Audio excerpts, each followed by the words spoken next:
This video is sponsored by Alpha Draft, where you can play fantasy esports, trying to make your own predictions, see if you're right. You can do worlds, there's a bunch of contests on there. Monte Cristo has one on at the moment that's like his Braggots Corner one, where you can win thousands and thousands. I think it's $10 entry. I know it's $1,000 or more for first place. They give away tens of thousands every week.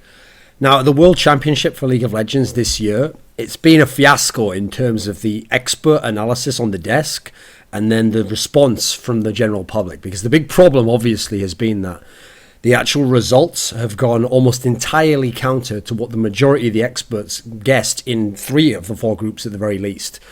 Only basically Group C, the one with EDG and SKT, 2 of the biggest favourites, and then a team that was not even considered that great in the West anyway, H2K. That's the only group that really has gone kind of as you'd expect.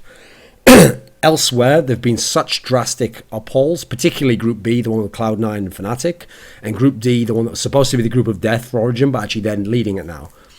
So the big issue is not even the results itself. Okay, they're shocking in their own right. They're very difficult to interpret. They go counter even to the trends and patterns of these teams when they were domestically and even in international competition not so long ago.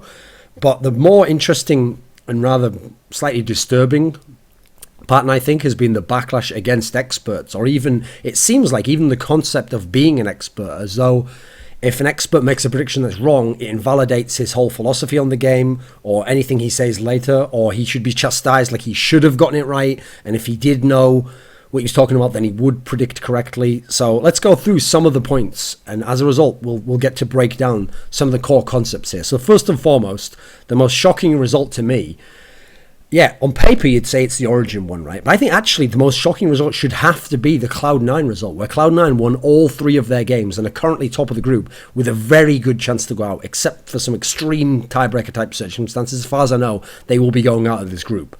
So the reason why that's incredibly shocking is that in their group, they were supposed to finish last place and quite likely go 0-6. Most experts thought they'd go to 0-6, and now we have to ask why are the reasons why people thought they'd go to 0-6. Before you even get to Cloud9, you have to just look at the other teams that were in their group.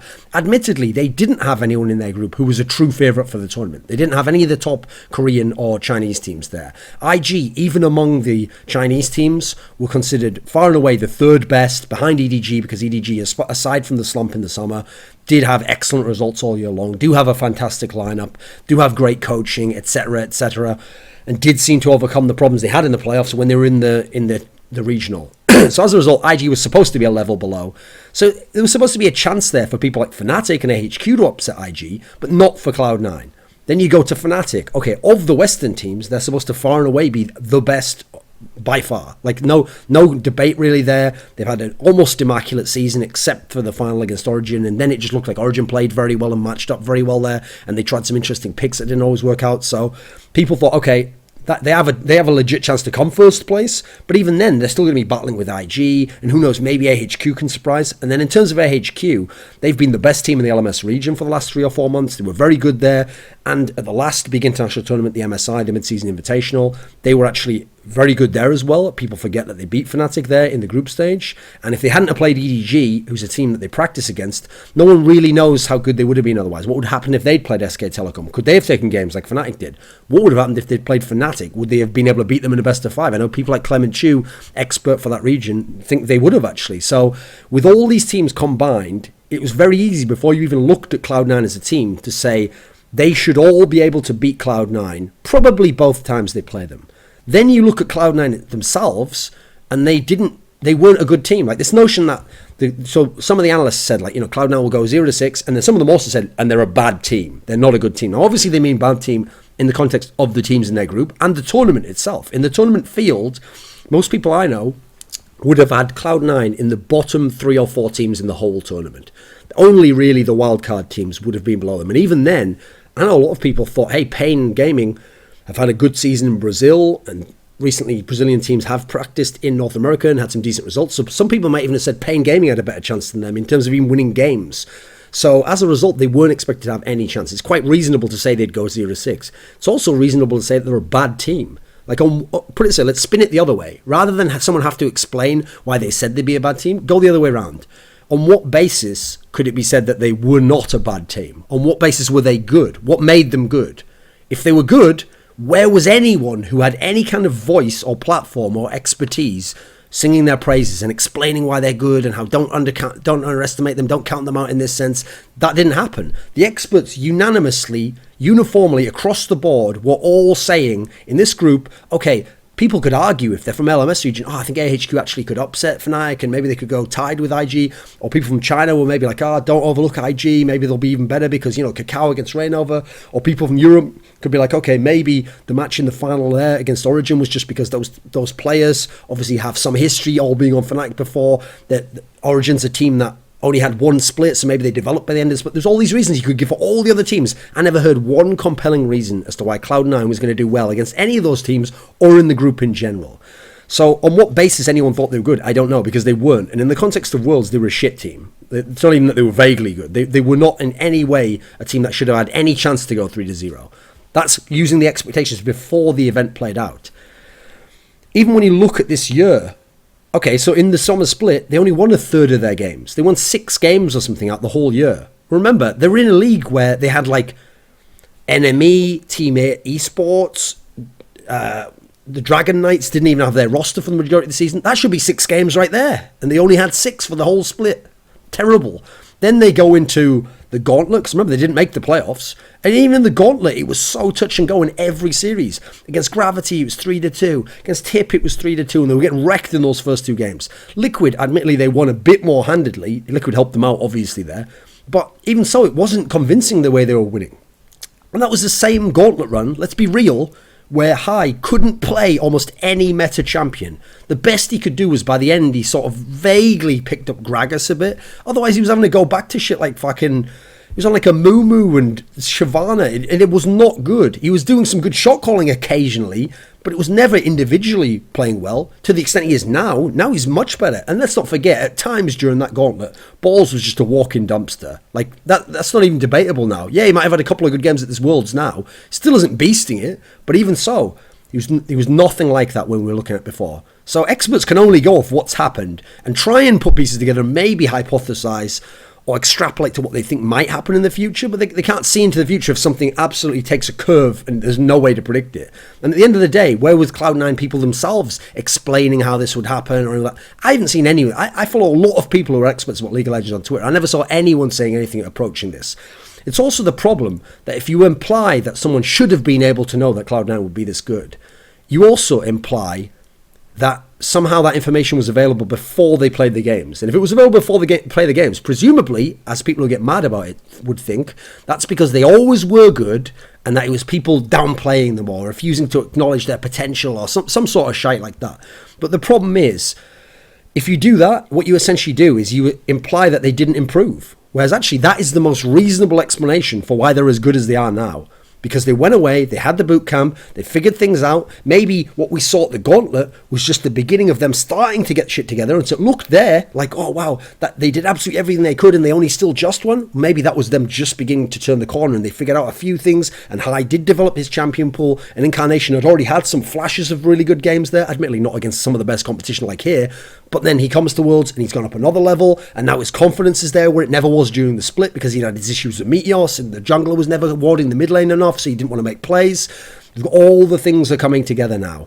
And then Sneaky's obviously always been very good. And then finally, Balls is having some decent games. And they've found some champions he can play on. Because remember, these are different patches as well. People were having to be experts about patches before. That champions you never even played before in terms of these games because how long ago the competition was. So one of the things was, one of the people who came under criticism was Yamato Cannon, the coach of Roccat, formerly of MYM. And when he was on the EUR analysis desk, people were loving him. They were like, oh, this guy's like a young James Bond or something. I don't see it myself anyway. And they were just loving it all. They were thinking his analysis was great. It was on point. He was making jokes. He was getting little odd shots on Reddit. It was all going really well. But when he came to Worlds and he tried to play his hand at doing the international thing, he had his issues here. And this was one of the primary ones where he was one of the guys where his problem was he tried to joke about it and make it like, well, they're going to go 0-6 and didn't give like analysis to go along with that. Now, it's fine to make bold statements. That's absolutely fine. It's also fine to say they go 0-6. It's even fine to say they're shit. But you have to obviously, within it, then articulate yourself well. Give good reasoning. Give some philosophy behind why they would. Give like a key piece of information someone hasn't thought of. Like, yeah, but you have to realize that HQ were top in their region. And then this team looked very good. Problem is, he didn't do enough of that. He tried to make it like he was. I think what he was trying to do was trying to be a bit too cool for school. Like he was trying to make it like they're just going to go 0-6, and so since they're so bad, like not even worth discussing. Like it would be a waste of my time. So I'll just leave it at that and try and be like a baller. So the issue is he made a vlog responding to the backlash. Okay, now first of all, in the vlog, he claims that the issue was that he was memeing too much. He was trying to meme too much. I don't know what happened to this generation where they took even the word meme and made the word meme into a meme. Like, it's not a meme to make an original joke that no one's ever made before. That's called a joke, mate. Like, I don't know what's going wrong with people's brains right now. A meme is when something has already been a piece of information that's spread around everyone, everyone's aware of what it is, and you refer to it, and the joke thus arises by the reference to something in the past. It's not a meme to make an original joke now. So, I don't know why he said that, but presumably he meant he was trying to joke too hard, or he was trying to make a cool, funny comment or whatever that people make into a meme in the future. Maybe that's what he was trying to mean. In reality, he has nothing to apologise for in terms of making the prediction. It's absolutely fine to say 0-6. It's absolutely fine to say Cloud's a bad team. We still don't even know how they'll finish up the rest of the tournament. They only played fucking half the group stage. They could bomb all the rest of the 3 games for all we know. So, it's nothing wrong with that. I don't think you have to apologise for poor analysis, but if he himself wants to take a glance at himself, reflect on it and realise, I didn't really do a good job of articulating myself, yeah, there's some validity in that. He definitely doesn't have to answer the fucking people who are on the camera, other end of the camera watching the show for it, though. They're not his producers. Now, in terms of being poor articulation, that is one of the issues that was with his style of analysis in this sense. Because when a lot of the other people who make provocative comments say so, the provocative comment it might seem shocking, but it then is usually allayed by layers of information, or someone gives you an insight into their philosophy on the game where once you followed them 2 or 3 steps and premises down, you say, I can see why they're thinking that way. His problem was that he was trying to make these statements that were so bold, but he wasn't given a lot of info there. And so it actually reminded me a bit of what happened with Crumbs last year, where when Crumbs was making these crazy predictions, if he pulled them off, people would be like, wow, brilliant, oh, it's so good. But actually, he very rarely gave detailed information. He very rarely gave actual analysis as to why that crazy prediction would happen. The most famous one, obviously, being where he said Kaboom would win a game in the group, but he never said against 2, right? That's the problem. So they won against Alliance, great, he predicted it. No, he didn't actually, because the only place he said that was he said it on our talk show, Summoning Insight. He said, Kaboom will win a game in the group. As an actual interviewer, I then pressed him, well, who are they going to win against? He said Najin Whiteshield. So he actually got that prediction 100% wrong, by the way. He gets 0 points for that. That ties in, though, to a point I want to make now, which is in terms of analysis, I actually don't like this modern trend of analysis that people tend to go down quite hard, which it goes along these lines of like, well, it's rare that a team will lose every game in a group, and, even though I'm not sure who they'll win against, I think they will win a game overall. I don't mind saying that, as long as you then do still give the analysis for each of the individual matchups. And if each of the individual matchup analysis is still that, well, they'd lose 2 games to this team, 2 games to the other team, 2 games to the third team, then at the end, even though you do have some sort of weird feeling, or you think it's unlikely they would go 0-6, you have to then say, well, I do have each of the matchups 0-2, though. Therefore, overall, my actual analysis still would be that they'd go 0-6, even though I could make my prediction that I think maybe it'll be 1-5 or something. Because I think it's actually quite poor analysis. Well, it's not analysis. If you, essentially each game you would analyse as being a loss, but then you're going to magically bring up a win from somewhere. I don't think that works.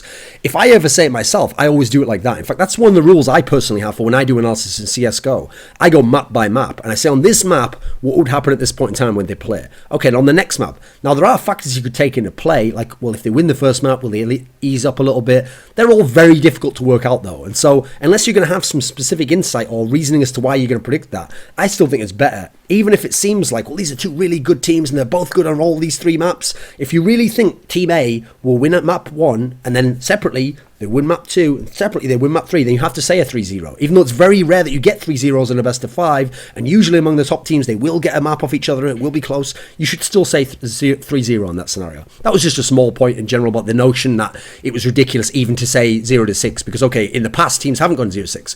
Well, again, that's by the way irrelevant, because the first team that does go 0-6 will have had no bearing in history that no other team from the major regions has ever gone 0-6. That won't help them. Like when they're down 0-5, they won't suddenly, the gods won't intervene and go, well, no one's ever gone 0-6, so here you go, all the forces of, like fucking, I don't know, Reginald and the Odd One and Snoopy will now come to your aid and you'll be able to win still. No, they'll still go 0-6 if they're not a good enough team and they lose all the matches. It's an irrelevant point to make. It's not even historical context, actually.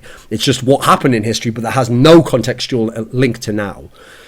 Then you go forwards to the fact that I think what really happened here for Yamato Cannon, who, listen, I don't think he should be dragged over the call. I don't think it's that a big a deal. If I was him, I'd just go, right, I fucked up one little segment. There's going to be tons more segments and worlds. Okay, guys, yeah, you made some good points about maybe I should articulate better. End of story, move on. It's not some big scandal in any possible sense.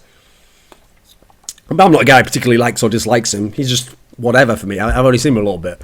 But this also shows that there's a skill to analysis, and analysis is not just about game knowledge. You can have brilliant game knowledge, and you can even have brilliant understanding of the game and a certain kind of criteria for how you judge the game, but articulation, being able to speak, being able to communicate that idea, expressing it, and more so, being able to do so on camera and then be entertaining, these are all extra skill sets to have, and there's very few people who have all the skill sets. That's why some people who do, so a good example is obviously Monte Cristo, these people, there's a reason why they're worth their weight in gold to a degree for broadcasts, because they can do the whole gamut of it. Some people can do one or two, someone can do another one. I mean, I'll give you an example, okay? I don't think Freak's actual analysis of pro-level matches is that good. He seems to know something about the game mechanics and that sort of thing, and certain NA teams he's watched. I don't think his international analysis have been that great, but I'll give him credit. On camera, he's very good. He doesn't fumble his jokes that often. He comes off very well. He seems charismatic to a degree, if you like that sort of thing. And yeah, so as a result, he's got different skills there that someone else, okay, I'll give you an example. So I think someone who has brilliant game analysis in an esports context, not necessarily always game mechanics, is Kelsey Moser, the writer for the Score Esports. She does China Talk, and she has actually done some on-camera analysis, and, well, not really on camera, but her voice was on the broadcast when they used to do LPL English. But the difference is she doesn't necessarily have the skills of charisma and the showmanship aspect that someone like Freak does. So you can see how there's different criteria going on here. Now, the problem for young Yamato Cannon is in EU, he looked like he had the complete package, didn't he? Because he knew a lot about the EU region, he knew a lot about the players, so he had a lot of interesting info, and he was very confident for his age. And then there was all the other factors. He looked like he was always smart, he was well presented to himself, he did fit in some good jokes while also doing some analysis. So everything was going so well that I think, unfortunately, he thought to himself that he'd cracked the code. Whereas it's a skill set to learn. And also, you're going up to a bigger stage now. It's Worlds now. Now you're having to do things where it's not your comfort zone. Now you might have to take 10 games of a team and figure out how to do this analysis, whereas before you had 40 and all the scrims and all the history you knew of them. So it's a different game at that point in time. It takes a lot more talent in a certain different sense to get more out of less in that particular sense. I mean, I know people were always raving about the fact that, like, oh, he speaks all these different languages, 3-4 different languages. Well, you know what, mate? We only need an analysis in one of them, so that's pretty much irrelevant, isn't it? So another thing is just as a general point, not specifically to I can't even though it does apply to him. If you're gonna try and be entertaining and make jokes or memes or whatever on the broadcast, you can't crowbar them in. Like, people might not believe this, but 99% of the jokes I think I've ever made on a broadcast in CSGO on Somebody Inside were all impromptu to that moment, and the whole reason I made them usually is because of the analytical point I was making. Like, that's the reason why, basically the rule is the joke should always fit the analysis or be secondary to the analysis, but it can't just be independent of it. Like, the question can't be about how Invictus Gaming is going to do against AHQ, and then I make a joke about the fact that Kakao, and then something totally nothing to do with how they do against AHQ or in this tournament. Like, that would be actually that point in time, unless you're just filling time, an inappropriate joke. Instead, what you should do is the joke should be funny, but fit somehow into your analysis, so it can either be at the beginning of it, then you make the analysis, or you make the analysis, then you tie the joke in at the end to make it funny, and that's the payoff. The reason why I say 99% of my jokes tend to be like that is because that's how I come up with the joke. I'm thinking of the analytical point, and then once my brain's got to that point, it makes a little leap over to wherever the joke would be, and the gap between the two is the humour, and you have to follow me through the analysis to then get to the joke usually. That's how it usually goes, all the other way around. You get to the joke, and you think, what does that have to do with it? And then I tie it back into the analysis. That's the problem here. If you try too hard to meme or to crowbar a different joke in, sometimes that's why it's going to fall flat on its face. Not even just because it's not funny, just because it doesn't tie to the point that well. As a final point on the Yamato kind of thing before we move on, I really don't like the fact that he basically, even though he repeatedly said he wasn't apologising, I mean, he made a video justifying a lot of it, and he did sort of continually bow to the thing of like, thanks guys, I'm really glad you kind of critiqued me and gave me all this feedback. Yeah, listen, feedback's great and whatnot, but don't do it in like a Reek-esque manner where you're just giving in complete, like, oh yes, oh thank you, master, and you're disciplining me, it will make me a better man. Like, no, you should be wanting to develop yourself. Okay, maybe people can fast track you by giving you pointers, but I doubt people telling you you're a shit cunt who knew nothing about the scene and you should never dare disrespect Cloud9. I don't think that really helped you, did it? That wasn't really something to be thanking people for. Like, please sir, may I have another? And also, as a final point on the Cloud9 thing, actually, before I forget, when people want to talk about this fact that Cloud9 did so well, blah, blah, blah, that'd be great if it was in isolation. If Group B was the only group that had upsets in it, we'd have no problem, right? We could just go, Cloud9's really way better than we thought we are. Some of these other teams have got issues. Problem is, we've had upsets all over the tournament, particularly Group B and Group D, which should have been the hardest for two of the teams that are leading now. And we've got this little connecting factor. So remember, it would be fine if Balls, who was shit in the summer, let's face that, hasn't been god tier now, by the way, but he was having a lot of problems in the summer. One of the main reasons why they only won like the third of their games or something. So he's someone where he had massive champion pool problems, right? He comes into this tournament and he plays on Darius and he has this pentakill. Wow, amazing. A top laner gets a pentakill. Totally sick, right? The problem is, if that was in isolation, again, we could maybe look to that and go, oh, is there something there? The problem is, two of the worst top laners at this tournament were Balls and Darius. And Darius himself also had a good game on Darius. Now, what are the odds that two players who are two of the worst top laners, at least in the past metas of the last 6 months or so, magically both just improved so much, or secretly were always good all along, and it took this one champion that wasn't viable before in the previous patches we saw them playing to now suddenly unlock that amazing potential. It seems implausible, doesn't it, in that particular sense? So I think that's an example there of where even people who want to press this premise of like, well, they were better than we thought, well, it doesn't even add up in terms of anything anyone thought before. Now you got to go to the topic of what happened with China, because China has done very poorly for their standards. China is supposed to be historically the second best region. They've always produced a finalist for the tournament for the last couple of years at least. They've always had teams who had the potential to win the tournament, back from World Elite through to OMG, and I mean, I guess in theory it's hard to say that. No, I guess Royal potentially could have won if they'd have played Najim Black Sword or whatever it was in the final that year. Then you go obviously to last year, Star and Royal Club. Maybe they could have won if they'd have played against Blue. I'm not sure. EDG, if Name had actually turned up, might have had an outside shot at it. They've always been expected to at least be as good as, at least be just behind the Koreans and ahead of the West. And with all these mega Koreans going over now, and some of their teams looking very good, like LGD and previously EDG, now they're expected to be outright favourites and maybe even be better than Korea as a region. SK Telecom, yes, are amazing, the best player ever, but as a region, China legitimately could and was expected to be better than Korea potentially. Now, start with LGD, because they were the favourites coming in, and a lot of people either picked them or SK Telecom to win, and anyone who didn't pick SK Telecom to win in general had LGD second. I know most people did. So the notion is that they were being overhyped. That's what people want to say. You have to realise they were the number one team in the Chinese region. They had amazing players at a minimum of 3 positions, if not 4. And when I say amazing, I'm talking like top 5 players in the world at least 3 positions, if not the best in the world at some of those positions. You could definitely make, for Imp, I don't think it's even a problem. For the others, you could definitely make compelling arguments. And then a 4th position, they have PYL, who I know a lot of international viewers won't know him, but he's been very good domestically, and he's a shot caller. He's got all these great things going for him as a support player. Then you look at China's history of success, as I kind of referred to as more before. The worst placing ever for a real Chinese team, LMQ doesn't count, they would have never made it from China. A real Chinese team is a top 8 at Worlds. And obviously they've made it to the final of the last couple, and they've had semi-finals appearances. So that as a history tells us, as a region, they're fantastic. So the same people are saying, well, how could you say someone from a major region would go 0-6? That's never happened before. Yeah, well, Chinese teams haven't bombed the fucking group stage before, have they? So, at Worlds.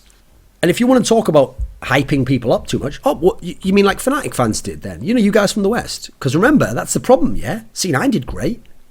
TSM's even won a game over LGD. Origin's doing great. CLG and Fnatic are supposed to be the absolute best from the West. They're supposed to be the ones with the chance to go to the semi-finals according to all the fans of theirs. They're the ones who are losing games as well. I mean, in Fnatic's case, they've only won 1 game out of 3. They're getting upset.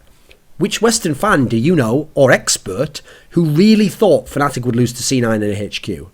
And then had good reasoning as to why they would. I don't know any. I've never met one of these people. I've never met a Twitter expert with the smarmy, smirkish little comments whoever implied as much or gave any good reasoning. The same ones who now attack people now. I've never seen a single one of them make a compelling case for it. It's weird that, isn't it? Considering all the experts are supposed to know nothing, and these people, by virtue of that, ergo, think they do know something. Well, you didn't prove it, did you? It's weird that, isn't it? The expert put himself out there. You didn't. You don't get any points. I mean, this is essentially something that ties into that. I'll put it like up there, that old video I made called I Called It, which is along these topics. So I won't go into all that stuff again about predictions.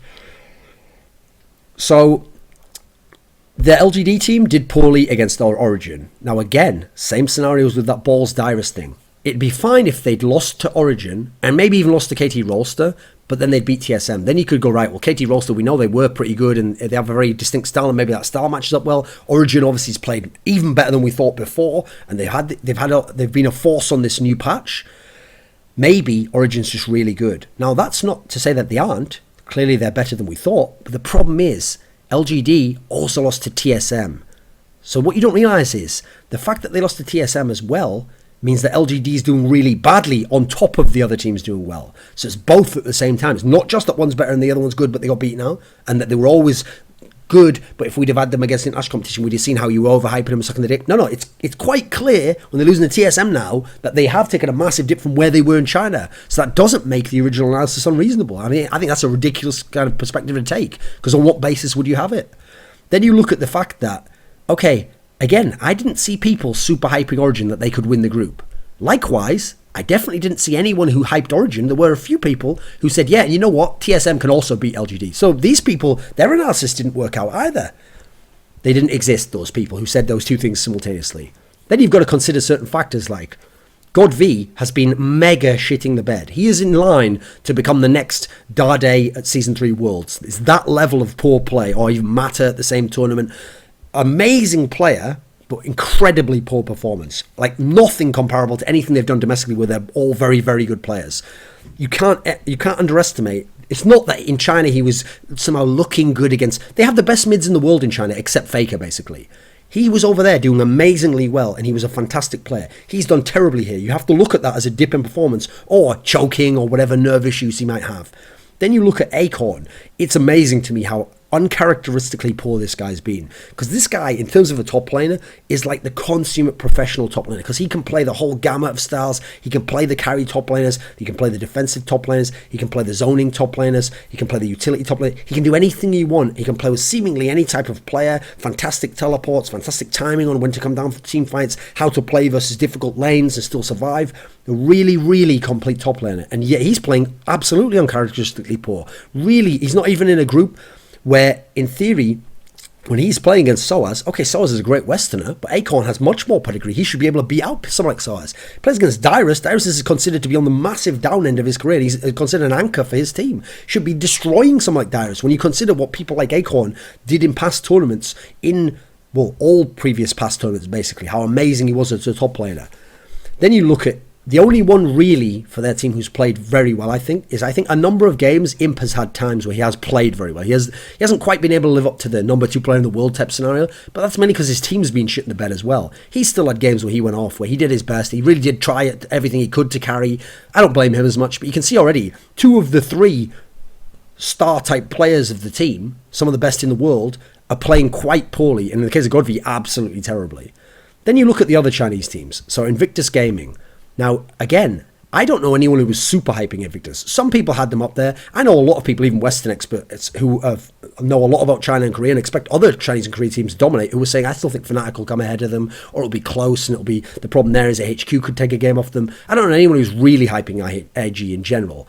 And you look at the season, IG really did just get it together right at the very end, in terms of like have a sick little run, beat EDG, get to the 3rd place decider or whatever that match was. Then there was the factor where, even during the season, yes, all-time Kakao is one of the best junglers ever, an absolutely amazing carry jungler. That hasn't really been Kakao this summer split, though. He's had this kind of weird dark side where he just does the power farming style and doesn't have that much an impact on a game, or things are going shit and he almost does a Shook style where he just disappears for a while and doesn't make plays. Now, yes, obviously, I thought when he goes against someone like Rainova, or he goes against High, obviously, against these sorts of players, you'd think, right, well, that should unlock him and make him go, right, fuck that old style that I was doing before. Now I'm going to go super aggressive. Now I'm going to get in their face. I'm going to fuck them up. He didn't do that, though. So, okay, that's something that's a possible extrapolation that's been turned out to be wrong. I mean, I'm not an expert on League of Legends, but that's, if someone said it, if they reasoned it that way, I think that's a reasonable argument to make.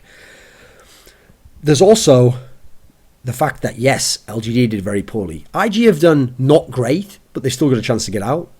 The one where it doesn't make sense is EDG is the big fly in the ointment for you guys, because EDG is still doing well. Okay, EDG's lost to SK Telecom. SK Telecom's probably going to win this tournament. They're probably the best team in the world. They've got the best player in the world. So losing to them is not a problem. Admittedly, it wasn't a very competitive loss. Otherwise, they're almost certainly going to get out the group in second, and they're probably going to wreck whoever they meet who's from first in the other groups and make it all the way to the final. That's a very good chance of that, and they may yet win this tournament, EDG. So EDG's still doing very well. Now, here's the problem. EDG's relative strength to the other teams we're talking about, IG, LGD, they lost best of 5 series to IG, to LGD. They almost lost to LGD in the final of the spring split as well. It was a 3-2 series. So if you accept the premise, as some people are doing, to hate on the Chinese experts, like, oh, China as a region was never that good, and it's just because they had these Koreans, and you know what, they hadn't even managed to integrate these Koreans. EDG's integrated those Koreans like a motherfucker, mate. Just look all year long. Look at the success they had in their LPL splits. Well, obviously in the second one they had issues, but they made it to the regional. Then you go and you look at when they were at the MSI and they won that. They even beat SK Telecom, who had obviously a whole Korean lineup, so they integrated them pretty well in that match, right? The problem here is EDG's the big outlier for you. And yeah, you could say, yeah, but they're playing H2K. Coming in this tournament, people would have said H2K is better than Cloud9. So that's not a reasonable... So you can't have it all ways at once. You guys don't just want it 2 ways. You want it like 7 ways at once. And then the other person's like, well, can I have it this way when I've got 2 sets of logic that do fit? You're like, no, you get no ways. I mean, it's just unreasonable. They got wrecked by LGD. They got beaten by IG. Now... they've got it together in the regional, and they look good now. And where they are now is where the minimum LGD should have been, probably higher. And IG should have been a bit below, but not a million miles below. So actually, EDG doing so well goes counter to a lot of those other issues people said about not having the Koreans an issue, the problems with practicing and not trying hard, not all that stuff, which is just really people retconning what's happening and trying to go back in time and figure out why something happened. We're too close to sort of a lot of this stuff to really know what happened. We need more interviews with people. We need to have future tournaments to see how these lineups shake out. We need to see in future patches, was it this particular patch had something to do with it? Despite all that has happened, let's be absolutely real here. The overwhelming odds are still that the final will be a Korean team against a Chinese team. That's just the way it is. Or 2 Korean teams. I think it's more likely it'll be a Korean team against a Chinese team, though. Not least since SK Telecom and EDG are in the same group and can get to the final. Obviously, in the case of LGD, yeah, that was probably done, isn't it? Now, the big problem with this whole beef is the way that people responded to the concept of the experts. Because expert analysts, people who are on these desks, or people who've made articles, or people who've written about it, people who follow League of Legends for a living, who put all their time into it, they think about it a lot, think about processes of how to think about the game, they categorize and model the game, they've watched a lot of the games, they can reference all these things, they can articulate themselves and express themselves. The best minds we have for League of Legends. The problem with the backlash was it almost seemed to be a backlash against the concept of an expert, or that analysis is even possible. It seemed to be that level of kind of, not even, almost like anti-intellectual backlash, as though the idea like, oh, you think you're smarter than me? Well, you're not, because you got it wrong. You said this and you were wrong, you idiot. You shouldn't even have said that. Obviously, when you're doing analysis, the actual analysis, as in the reasoning and the information you bring and how you model it and how you fit pieces together and then how you express it, is more important than the prediction. In fact, it's significantly more important than prediction.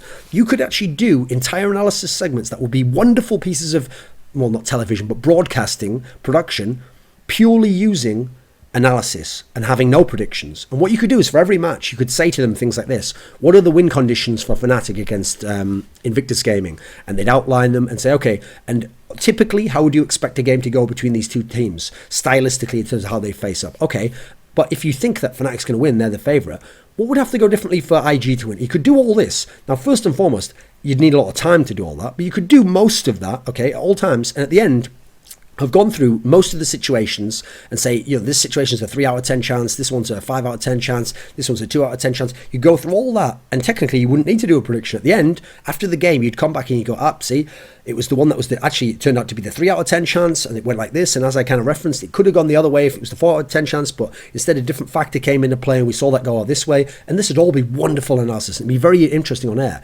For me, there should be some of that, and then also you have a prediction as well. Because first of all, prediction spices it up, makes it a bit cooler. It adds a stupid, funny element in where you can just have a narrative to rip on something like, you got it a bit wrong. As in the online analyst, etc. It makes it fun in that sense. You can keep track of each other and all that.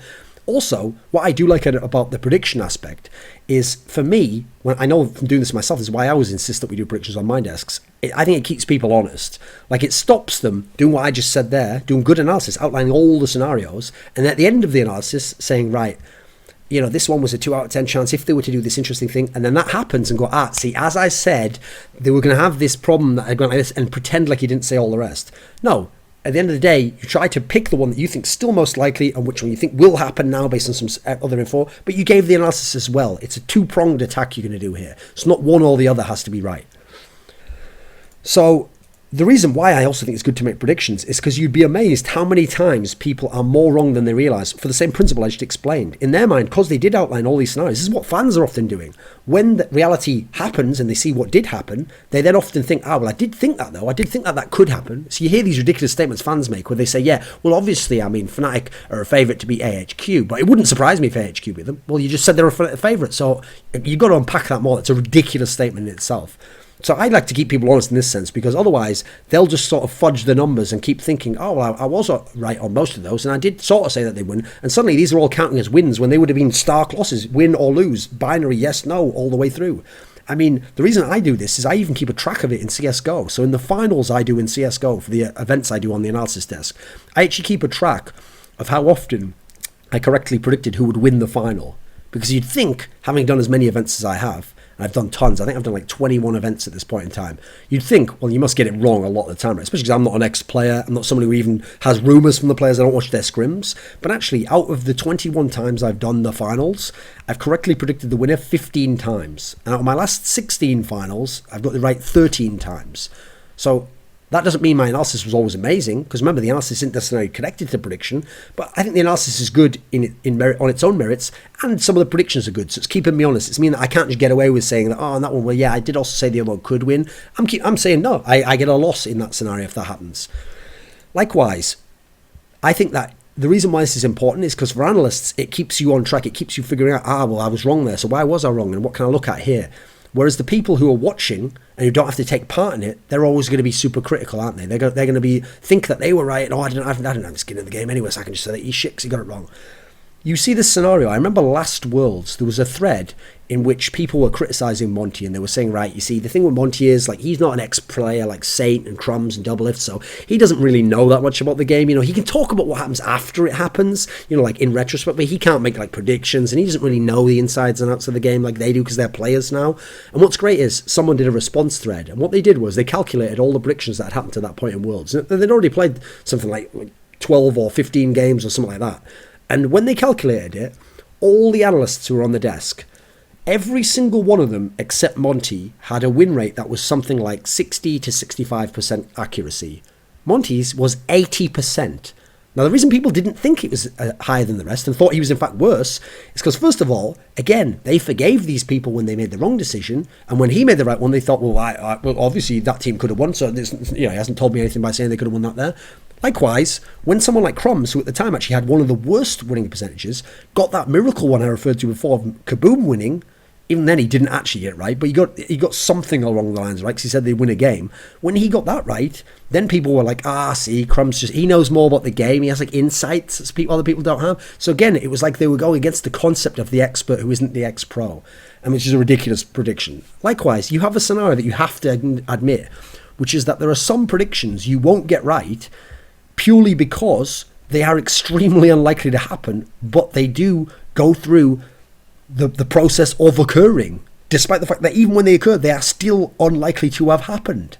So a great example, obviously, would be the famous Super Bowl that was in 2008, where the Giants from New York beat the New England Patriots. And this is where the Patriots had gone like 16-0. They were undefeated over the split, the season. Fuck me, right? Everyone thought they were locked to win the final. Remember, there was all those jokes where people had made T-shirts and all this memorabilia where it was like 17-0 or whatever. I can't remember what it was at that point in time.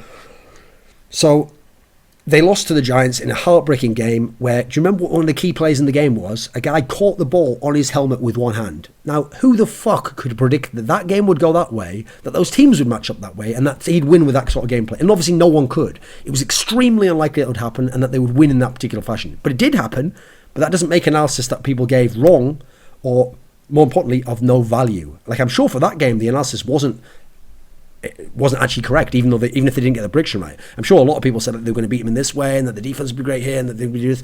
But the difference is no one could predict other aspects. But was the analysis they gave how the team usually played, and therefore did the setup of that show you that when the Giants played differently, when the Patriots played differently, that's why the game took a shift, a different direction. There's where the value is. That's why it's not the same as saying because they're wrong.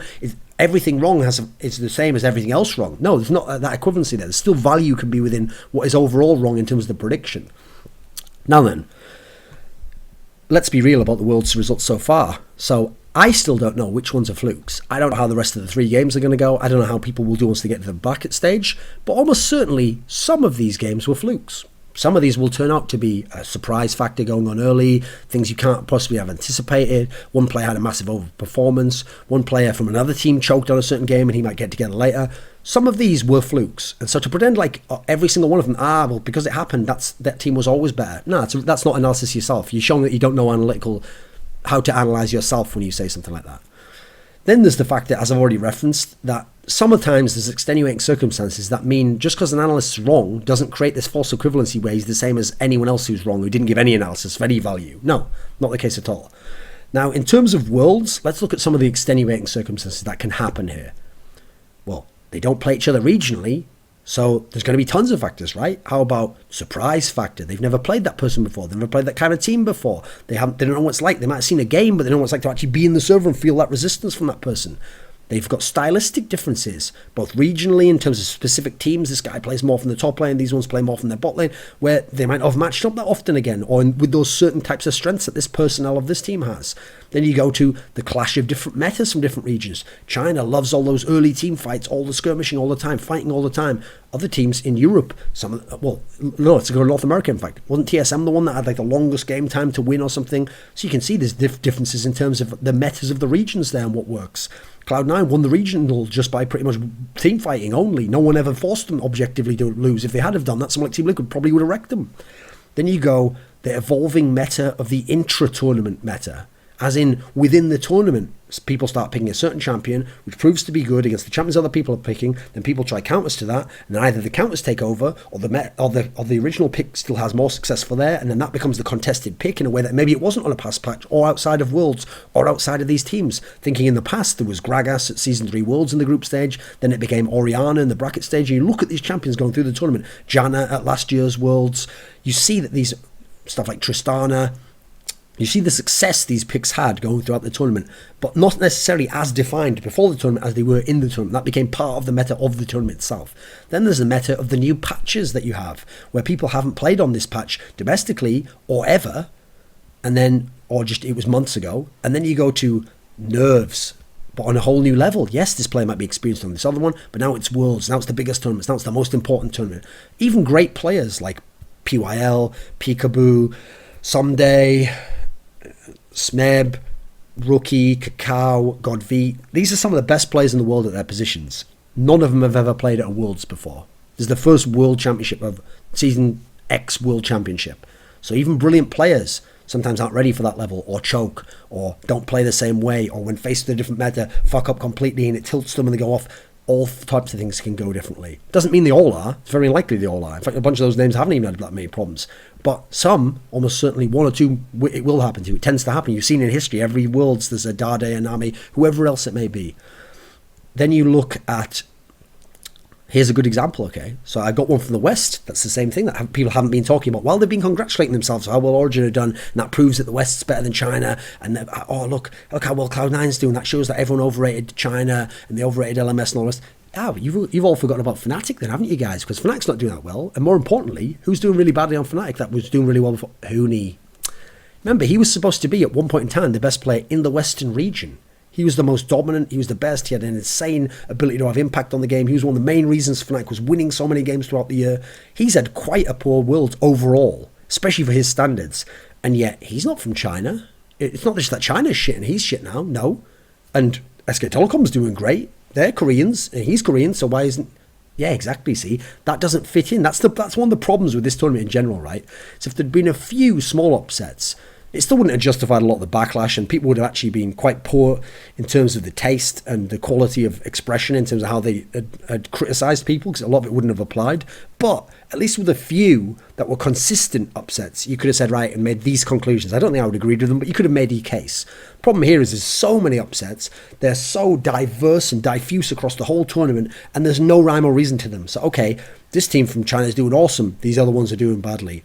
This team from the West is doing awesome, but they were one of the worst Western teams. This team was by far the best Western team, and they're just doing okay. This team over here was a very good Western team, but they're doing decently. And then this one's doing quite badly, but still somehow miraculously want to get... See what I mean? It's all over the place. There's no rhyme or reason to any of it. It's not even regionally based. Yeah, China to a degree is doing badly, but even that's not uniform. The West's not uniformly doing well. Korea's not uniformly doing well. Remember, because Katie Rolster lost to Origin, and fucking Ku lost the game in their group and not to CLG. So you can see that there's no rhyme or reason at all at the moment, or rather, there isn't one that we can see yet. We need more data. And so as we see more group stage games, then we see the best of fives. We won't get all perfect information, but the analysis will grow. The models will be expanded. We'll start to figure out what's wrong and how to fix that part of the model and get more accurate results and build up reasonable storylines and start to figure out what happened. No one has to jump to these conclusions. Likewise, it's the sentiment that people want the expert to be wrong. I feel like that was a driving part of this. It's like when, some professional banker fucks something up and loses a load of money on the stock market or something, or a doctor tells some patient, oh, you have a year to live, sir, and then he ends up living 5 years. One of the reasons why people love these stories and love to read about them is because it's the notion that, that guy's supposed to know more than me, but he got it wrong. Therefore, he didn't know more than me. Well, that's where you're wrong, aren't you? Because odds are, no matter what you think about bankers, unless you have some training in banking, even the banker who fucks up and messes it all in the stock market probably knows loads more than you about banking, about the theory of banking, even about how to make money banking, but in that particular case, fucked up. You don't know more than him. Again, it's not a false equivalency that you can create, where because he got it wrong, you don't get it right either, so you're equal, and then somehow he's a loser. No. Likewise, one of the most annoying to me, in terms of society, because it's so idiotic, the narrative people set up, is the one about the doctor. If a doctor knows you have like a 75% chance of dying in 12 months, what do you think he's going to do? Is he going to say, well, you've only got a 75% chance of dying, so I guess 75% of the time probably think that you're going to die, but the other time, don't go too crazy on it, because then if you die at the end, your widow can come in and be like, oh, you said he had a 25% chance. I was praying to God and I really hoped, oh, why have you done this to us? Instead, he's probably just going to be like, you've probably got a year to live, sir. Make your peace with everyone, set up your will and all that stuff. If you then survive, I'd focus the efforts on the fact that, wow, I survived, I beat the odds, oh my God, this is great. Don't be like, this idiot doctor doesn't know anything. No, that you can see how that's an unreasonable situation. It's not the same as making like a fucking game analysis here, is it? There's other factors there that are pressuring him to have to go a certain way. So the reason why I make all this video is, I don't want it to be the case that people, as I have seen in past League of Legends World Championships and in other esports games, start hedging their bets on analysis, and they won't ever give a prediction. They'll say, it could go this way, but it also could go this way, and it could also go this way. And this team is quite good, I guess, in their region. And maybe this player, if he played a lot better than he has ever before that we've ever seen, and suddenly has magically 2 new champions, and then this other player actually goes this way, and then the superstar player of all time just has a level below, which is kind of what happened at these tournaments, by the way, at this one so far in some of these games. That would be a nightmare if people were doing that. Instead, we want these experts who've watched the game to express what they've learned about the game and the storylines that they've set up and how they expect the games to go. And then on top of it, as a bonus, give us a prediction. Let's have a little bit of sweat in the game, so it's a bit fun. If someone wins or loses, cool. But certainly at the end of the world, if they get it wrong, it certainly does not mean the analysis doesn't have any value. It certainly doesn't mean our analysis as a concept is flawed, or that there aren't experts, or that they were sucking the dick or someone. I'd say right now, mate, there's probably something wrong with you. Unless you're joking, if your only way of expressing that you think someone else overhyped something is that you always have to go to the dick sucking metaphor. Like, really? Does it always have to be that? If I ever do that, it's a joke, mate. Anyway, thanks to AlphaDraft for the 6 Skrilla for making me an expert about getting money from AlphaDraft, I guess. Cheers, bye.